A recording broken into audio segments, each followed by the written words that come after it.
To date, the FastLink controversy has centred on environmental concerns, but now the focus is on funding.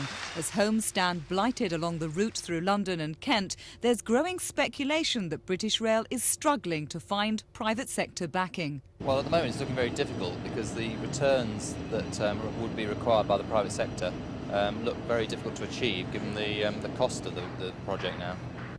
Those costs have rocketed from £1.7 billion to an estimated £3 billion to make the route more environmentally friendly. Unlike France, where government funding has helped to ensure their link will be finished when the Channel Tunnel opens, our government has insisted it must be a private project. But now Labour wants a U-turn. You need public money. The government set its face against it. And now British Rail have found, as the doubling of the cost to £3 billion, consortiums are getting out left, right and centre, and now they'll want to know how much money can you give. We're in great danger of making one hell of a mess of the most exciting transport investment in this country in a decade.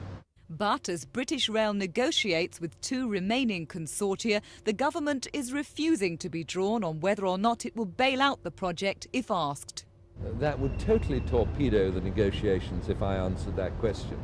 It is their project. They're working together to try to find a way of dealing with the very difficult problems that arise from dealing with a project as big and complicated as this. It's a first. It's a first for British Rail. It's a first for the private contractors. It would be amazing if there weren't difficulties. But while the government resists questions, Labour believes time is running out. My own personal view is that I wish them well in the negotiations which are at present underway. Well, it's all right to smile, as Mr. Parkinson does, but you have to answer the difficult questions, and he'll certainly have to answer this one. British Rail is keeping tight-lipped today. Board directors say they can't comment while negotiations continue with the consortia. But it now seems this whole project, both environmentally and financially, is providing more of a headache than they'd expected. Teresa Driscoll for Thames News.